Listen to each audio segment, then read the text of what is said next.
ബഹുമാനപ്പെട്ട സത്യവിശ്വാസികളെ, മുഅ്മിനീങ്ങളെ, പരിശുദ്ധമായ റജബ് മാസത്തിന്റെ പുണ്യമായ ദിനരാത്രങ്ങളിലൂടെയാണ് ഞാനും നിങ്ങളും കടന്നുപോയിക്കൊണ്ടിരിക്കുന്നത്.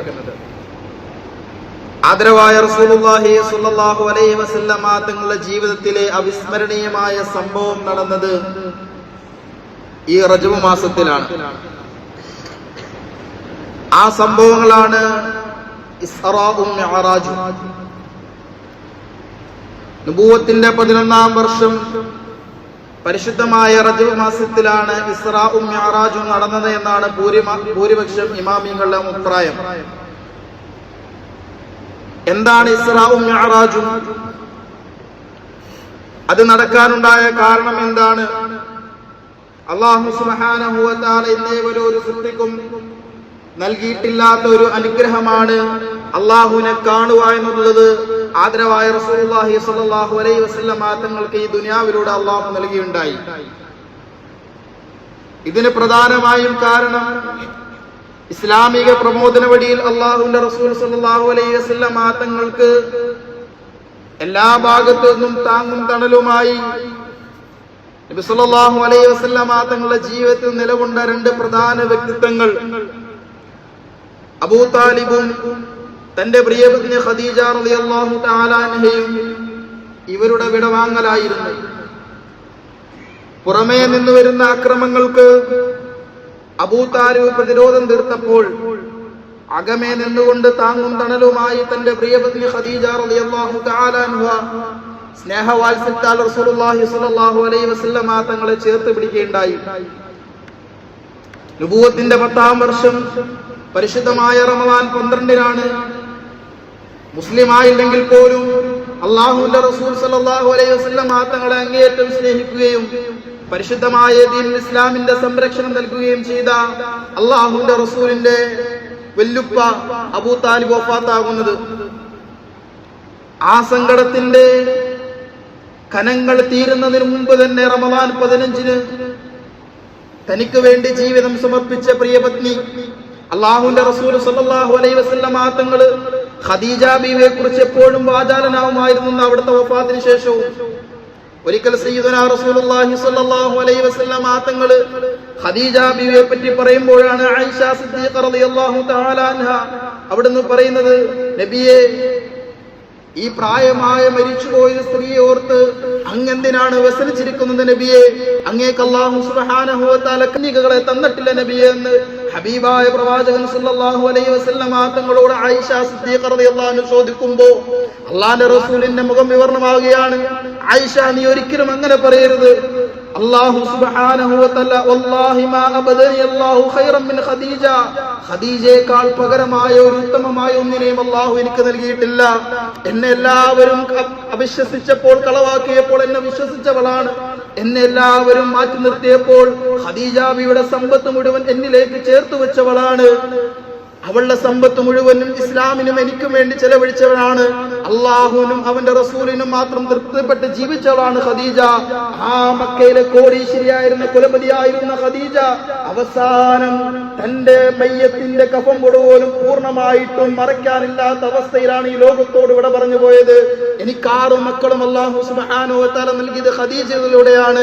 അതുകൊണ്ട് ആയിഷ, നീ അങ്ങനെ പറയില്ല എന്ന് പറഞ്ഞ പ്രവാചകൻ സല്ലല്ലാഹു അലൈഹി വസല്ലമ തങ്ങളുടെ ജീവിതത്തിന്റെ മുഴുവൻ അകത്താളത്തും കൊണ്ടു നടന്ന ഖദീജ റളിയല്ലാഹു തആല അൻഹ റമദാൻ 15-ന് വഫാത്താകുമ്പോൾ അല്ലാഹുവിന്റെ റസൂൽ സല്ലല്ലാഹു അലൈഹി വസല്ലമ തങ്ങൾ അതീവ ദുഃഖിതരായിരുന്നു. എത്രത്തോളം എന്ന് വെച്ചാൽ ചരിത്രകാരന്മാർ ആ വർഷത്തിന് പോലും രേഖപ്പെടുത്തിയത് ആമുൽ ഹുസൻ, ദുഃഖവർഷം എന്നായിരുന്നു. ഹബീബായ പ്രവാചകൻ സല്ലല്ലാഹു അലൈഹി വസല്ലമ തങ്ങൾ വളരെ വ്യസനപ്പെട്ട് ദുഃഖത്തിലായി കഴിയുന്ന അവസ്ഥയിൽ അല്ലാഹുവിന്റെ റസൂലിന് ഒരു താങ്ങില്ല, തണലില്ല. ഇനി ആരാണ് എനിക്ക് സംരക്ഷണം?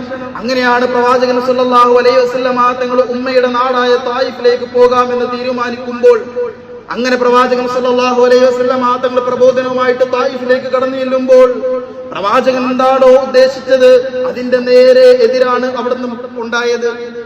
കൊച്ചുപിള്ളാരെ, ചന്തപ്പിള്ളാരെ കൊണ്ട് കല്ലെറിയുകയും കൂകി വിളിക്കുകയും ആക്ഷേപിക്കുകയും അധിക്ഷേപിക്കുകയും ചെയ്ത് അള്ളാഹുവിന്റെ റസൂൽ സല്ലല്ലാഹു അലൈഹി വസല്ലം തങ്ങൾ ആ നാട്ടിൽ പയക്കുമ്പോൾ പ്രിയമുള്ള മുഅ്മിനീങ്ങളെ, ഞാനും നിങ്ങളും ചിന്തിക്കണം. സ്വന്തം ഭാര്യയില്ല, മക്കളില്ല, മാതാപിതാക്കളില്ല, കുടുംബക്കാരൊന്നുമില്ല. അഭയമെന്ന് തേടിപ്പോയ ത്വായിഫിന്റെ മണ്ണും അല്ലാഹുവിന്റെ റസൂൽ സല്ലല്ലാഹു അലൈഹി വസല്ലം തങ്ങളെ ആട്ടി ഓടിക്കുമ്പോൾ ആ പ്രവാചകൻ സല്ലല്ലാഹു അലൈഹി വസല്ലം തങ്ങൾ ആ വൃക്ഷത്തിന്റെ ചുവട്ടിൽ ഇരുന്നുകൊണ്ട് എത്രത്തോളം സങ്കടപ്പെട്ടിട്ടുണ്ടാകും. ആ പ്രവാചകൻ സല്ലല്ലാഹു അലൈഹി വസല്ലം തങ്ങളുടെ സങ്കടവും വിഷമവും ദുഃഖവും പ്രയാസവും ബുദ്ധിമുട്ടെല്ലാം സഹിക്കവയ്യാതെ ഭൂമിയും അതിലുള്ള ആളുകളും നമുക്കെതിരാവുമ്പോൾ, പ്രിയമുള്ളവരെ, വർത്തമാന കാലഘട്ടത്തിൽ ഞാനും നിങ്ങളും മനസ്സിലാക്കേണ്ട ഒന്നാണ്. ഭരണകൂടവും കൂടെയുള്ളവരും എല്ലാം എതിരാകുമ്പോൾ ആകാശത്തുള്ള റബ്ബ് ഇതെല്ലാം കാണുന്നുള്ള ബോധം നമുക്കുണ്ടായിത്തീരണം. അല്ലാഹു സുബ്ഹാനഹു വ തആല തന്റെ ഹബീബിനെ തന്നിലേക്ക് ചേർക്കാൻ, പ്രബോധന മാർഗത്തിൽ ശക്തി പകരാൻ അല്ലാഹു സുബ്ഹാനഹു വ തആല ഹബീബിനെ അവിടേക്ക് വിളിക്കുന്ന ഒന്നാണ് ഇസ്റാഉം മിഅ്റാജും. അതാണ് ഇസ്റാഉം മിഅ്റാജും. പരിശുദ്ധമായ ഖുർആൻ അങ്ങനെ ഒരു പേര് തന്നെ വെക്കുന്നു, സൂറത്തുൽ ഇസ്റാ. ബിസ്മില്ലാഹിർ റഹ്മാനിർ റഹീം. സുബ്ഹാനല്ലദീ അസ്റാ ബിഅബ്ദിഹി ലൈലൻ മിനൽ മസ്ജിദിൽ ഹറാം ഇലൽ മസ്ജിദിൽ അഖ്സ അല്ലദീ ബാറക്നാ ഹൗലഹു ലിനുരിയഹു മിൻ ആയാതിനാ ഇന്നഹു ഹുവസ് സമീഉൽ ബസീർ. മക്കയിലെ മസ്ജിദുൽ ഹറാമിൽ നിന്നും ഖുദ്സ് പട്ടണത്തിലെ മസ്ജിദുൽ അഖ്സയിലേക്ക് അല്ലാഹുവിന്റെ റസൂൽ സല്ലല്ലാഹു അലൈഹി വസല്ലം തങ്ങൾ രാപ്രയാണം നടത്തിയതിനാണ് ഇസ്റാ എന്ന് പറയുന്നത്. നബിയുനാ റസൂലുള്ളാഹി സ്വല്ലല്ലാഹു അലൈഹി വസല്ലം തങ്ങൾ തന്റെ കുടുംബത്തിൽപ്പെട്ട ഉമ്മഹാനി റളിയല്ലാഹു തആല അൻഹയുടെ വീട്ടിൽ കഴിയുമ്പോൾ അതാ അല്ലാഹു സുബ്ഹാനഹു വ തആല മഹാനായ മുഖറബുൽ അംലാക് മലക്ക് ജിബ്രീൽ അലൈഹിസ്സലാം മുഖേന അല്ലാഹുവിന്റെ റസൂലിനെ തട്ടി വിളിക്കുകയാണ്. ഹബീബായ പ്രവാചകൻ സല്ലല്ലാഹു അലൈഹി വസല്ലം തങ്ങളെ തട്ടി വിളിച്ചുകൊണ്ട് അവിടുത്തെ ഹൃദയം അവിടുത്തെ ശരീരത്തിൽ നിന്ന് എടുത്തുകൊണ്ട് സംസം വെള്ളം കൊണ്ട് കഴുകുകയും ഈമാനും ഹിക്മത്തും കൊണ്ട് നടക്കുകയും ചെയ്തു എന്ന് നബിയുനാ റസൂലുള്ളാഹി സ്വല്ലല്ലാഹു അലൈഹി വസല്ലം എന്നിട്ട് പറയുന്നു, നബിയേ, അല്ലാഹു അങ്ങേ അവിടേക്ക് ക്ഷണിക്കുന്നു നബിയേ. അതുകൊണ്ട് നബിയേ, വാ പോകാമെന്ന് പറഞ്ഞുകൊണ്ട് അല്ലാഹുവിന്റെ റസൂലിനെ ക്ഷണിക്കുകയാണ്. ഹബീബായ പ്രവാചകൻ സ്വല്ലല്ലാഹു അലൈഹി വസല്ലം തങ്ങളും മഹാനായ ജിബ്രീൽ അലൈഹിസ്സലാമും മസ്ജിദുൽ ഹറാമിലേക്ക് ചെല്ലുന്നു. അവിടെ നിസ്കരിക്കുന്നു, അവിടെ തവാഫ് ചെയ്യുന്നു. ഇതാണ് പരിശുദ്ധമായ ഖുർആൻ പറഞ്ഞത്, സുബ്ഹാനല്ലാഹി അസ്റാ ബിഅബ്ദിഹി. അല്ലാഹുവിന്റെ ഖുർആൻ പറയുന്നു, സുബ്ഹാനല്ലദീ, ഒരുവന്റെ പരിശുദ്ധിയെ ഞാൻ വാഴ്ത്തുന്നു, അല്ലദീ അസ്റാ ബിഅബ്ദിഹി ലൈലൻ മിനൽ മസ്ജിദിൽ ഹറാം.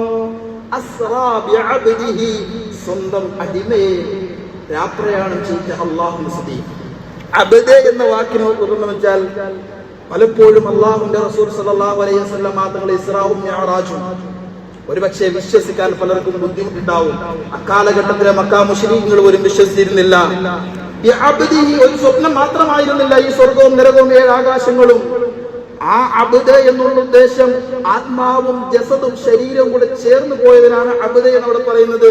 അല്ലാഹു സുബ്ഹാനഹു വ തആല അവനിലേക്ക് ചേർത്ത് അവിടെ പറയുകയാണ്, ലൈലൻ മിനൽ മസ്ജിദിൽ ഹറാം, മസ്ജിദുൽ ഹറാമിൽ നിന്നും ഇലൽ മസ്ജിദിൽ അഖ്സാ,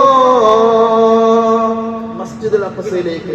ഇന്നത്തെ കാലഘട്ടത്തിൽ ഏകദേശം 40 ദിവസത്തോളം എങ്കിലും വേണം മസ്ജിദുൽ ഹറാമിൽ നിന്നും മസ്ജിദുൽ അഖ്സയിലേക്ക് പോകാൻ. അല്ലദീ ബാറക്നാ ഹൗലഹു ലിനുരിയഹു മിൻ ആയാതിനാ, മസ്ജിദുൽ അഖ്സയുടെ പരിസരം നാം ബറക്കത്ത് ചെയ്തിരിക്കുന്നു എന്ന് പരിശുദ്ധമായ ഖുർആൻ. അപ്പോൾ ആ ബൈത്തുൽ മുഖദ്ദസ് നിലകൊള്ളുന്ന ആ സ്ഥലത്തിന് എത്രത്തോളം പ്രാധാന്യമുണ്ടാകും. ലിനുരിയഹു മിൻ ആയാതിനാ, എന്തിനാണ് അല്ലാഹു സുബ്ഹാനഹു വ തആല ഇസ്റാ നടത്തിയത്? നമ്മുടെ ദൃഷ്ടാന്തങ്ങളെ കാണിച്ചു കൊടുക്കാനാണ്. ഇന്നഹു ഹുവസ് സമീഉൽ ബസീർ, അവൻ എല്ലാം കാണുന്നവനും കേൾക്കുന്നവനുമാണെന്ന് പരിശുദ്ധമായ ഖുർആൻ. ചരിത്രം ഒരുപാടുണ്ട്, പറഞ്ഞു തരണമെങ്കിൽ വിശാലമായ സമയം വേണം. ഇതിന്റെ എല്ലാ കടക്കും വെച്ച് പറഞ്ഞു തരണമെങ്കിൽ അതിന് വിശാലമായ സമയം വേണം. നമ്മൾ ഈ കാലഘട്ടം ഇത്രത്തോളം ശാസ്ത്രം പുരോഗമിച്ചു നിൽക്കുമ്പോൾ ഇന്ന് പലരും പറയും ഏകദേശം എന്താണ് അന്ന് നമുക്ക് വിശ്വസിക്കാൻ കഴിയാത്ത കാര്യങ്ങൾ ഇന്ന് കേവലം മണിക്കൂറുകളുണ്ട്. ഫ്ലൈറ്റിലും ട്രെയിനിലും അതിവേഗതയുള്ള വണ്ടിയിലും യാത്ര ചെയ്യാൻ നമ്മൾ ഇന്ന് ശാസ്ത്രം കണ്ടുപിടിച്ചിരിക്കുന്നു. പ്രകാശത്താൽ ഏകദേശം 1 സെക്കൻഡ് കൊണ്ട് 3 ലക്ഷം പ്രകാശം സഞ്ചരിക്കുന്നതാണ്. 3 ലക്ഷം ദൂരം പ്രകാശം സഞ്ചരിക്കുമെന്നാണ്. അതുപോലെ 1 വർഷം 10 മില്യൺ ട്രോളനാണ് പ്രകാശം സഞ്ചരിക്കുന്നത്. അങ്ങനെ ആ കണക്ക് വെച്ച് നോക്കുകയാണെങ്കിൽ അല്ലാഹുവിന്റെ റസൂൽ സ്വല്ലല്ലാഹു അലൈഹി വസല്ലം തങ്ങളുടെ ഇസ്രാ എന്നുള്ളത് അല്ലാഹു സുബ്ഹാനഹു വ തആല പ്രവാചകൻ നൽകിയ മുഅ്ജിസത്താണ്. അതാണ് മുഅ്ജിസത്ത് എന്ന് പറഞ്ഞാൽ തന്നെ എന്താണ്? അസാധാരണമായ ഒരു സംഭവമാണ്. അല്ലാഹുവിന്റെ പരിശുദ്ധമായ ഖുർആൻ ഈ ഇസ്രാഇനെ പറയുമ്പോൾ ഈ 7 ആകാശവും കടന്ന് അല്ലാഹുവിലേക്ക് സിദ്റത്തുൽ മുൻതഹയും കടന്ന് അല്ലാഹുവിലേക്ക് ചെന്ന പ്രവാചകൻ, അതിനാണ് ആകാശരോഹണം എന്ന് പറയുന്നത്. അത് വിശ്വസിക്കാൻ യാതൊരു ബുദ്ധിമുട്ടില്ല എന്നുള്ളതാണ്. അല്ലാഹുവിന്റെ റസൂൽ സ്വല്ലല്ലാഹു അലൈഹി വസല്ലം തങ്ങൾ മസ്ജിദുൽ അഖ്സയിൽ ചെന്നെത്തി. അവിടെ 2 റക്അത്ത് നിസ്കരിച്ചു. ആ 2 റക്അത്ത് നിസ്കരിക്കുമ്പോൾ അല്ലാഹുവിന്റെ റസൂലിന്റെ പിന്നിൽ അല്ലാഹു സുബ്ഹാനഹു വ തആല ഈ ലോകത്തേക്ക് അയച്ച എല്ലാ പ്രവാചകന്മാരും അണിനിരന്നു. അതാണ് സയ്യിദുൽ അംബിയാ എന്ന് അല്ലാഹുവിന്റെ റസൂലിനെ അറിയപ്പെട്ടത്. അംബിയാക്കൾ മുഴുവൻ നേതാവാണ് നബിയുനാ റസൂലുള്ളാഹി സ്വല്ലല്ലാഹു അലൈഹി വസല്ലം. അവിടെ വെച്ച് എല്ലാരെയും പരിചയപ്പെടുത്തി. ചരിത്രം വിശാലമാണ്. ജിബ്രീൽ അലൈഹിസ്സലാം കള്ളിനാലുള്ളതും പാലിനാലുള്ള പാനീയവും അല്ലാഹുവിന്റെ റസൂലിന്റെ മുമ്പിൽ സമർപ്പിച്ചു. സല്ലല്ലാഹു അലൈഹി വസല്ലം ഫഖ്തർത ലബന, പാലിനെ തെരഞ്ഞെടുത്തു. ജിബ്രീൽ അലൈഹിസ്സലാം പറഞ്ഞ നബിയെ, അങ്ങ് തെരഞ്ഞെടുത്ത് ഏറ്റവും വളരെ ഉത്തമമായ ഒന്നാണ്. അങ്ങയുടെ ഫിത്റത്ത്, അങ്ങയുടെ പ്രകൃതം നല്ലതാണ് നബിയെ എന്ന് അവിടുന്ന് പറയുകയുണ്ടായി. അവിടുന്ന് പ്രവാചകന്മാരെല്ലാം പരിചയപ്പെട്ടതിന് ശേഷമാണ് അവിടുന്ന് പിന്നീടാണ് മിഅ്റാജ് ഉണ്ടാകുന്നത്. ഇൻഷാ അല്ലാഹ് സമയത്തിന്റെ പരിമിതിയാണുള്ളത്, അതുകൊണ്ട് ഇൻഷാ അല്ലാഹ് ബാക്കി അടുത്ത ആഴ്ച ചർച്ച ചെയ്യാം. അല്ലാഹു സുബ്ഹാനഹു വ തആല കൂടുതൽ മനസ്സിലാക്കാൻ അല്ലാഹു തൗഫീഖ് നൽകുമാറാകട്ടെ. പ്രിയമുള്ള മുഅ്മിനീങ്ങളെ, അല്ലാഹുവിന്റെ റസൂലിന്റെ ഇസ്റാ മിഅ്റാജ് എന്നുള്ളത് ഒരു മുഅ്മിനിനെ സംബന്ധിച്ചിടത്തോളം അവന്റെ ജീവിതത്തിൽ മനസ്സിലാക്കുകയും അവന്റെ ജീവിതവുമായി ബന്ധപ്പെട്ടതിനെ തുലനം ചെയ്യുകയും അത് പഠിക്കുകയും മനസ്സിലാക്കുകയും അതുവഴി ജീവിതത്തിന്റെ താളുകൾ മുൻപോട്ട് കൊണ്ടുകയും ചെയ്യേണ്ടത് ഒരു സത്യവിശ്വാസിയുടെ ബാധ്യതയാണ്. അല്ലാഹു സുബ്ഹാനഹു വ തആല മനസ്സിലാക്കി അമൽ ചെയ്യുന്ന യഥാർത്ഥ മുത്തഖീൻ അല്ലാഹു നാം ഇവരെയും ഉൾപ്പെടുത്തി അനുഗ്രഹിക്കുമാറാകട്ടെ.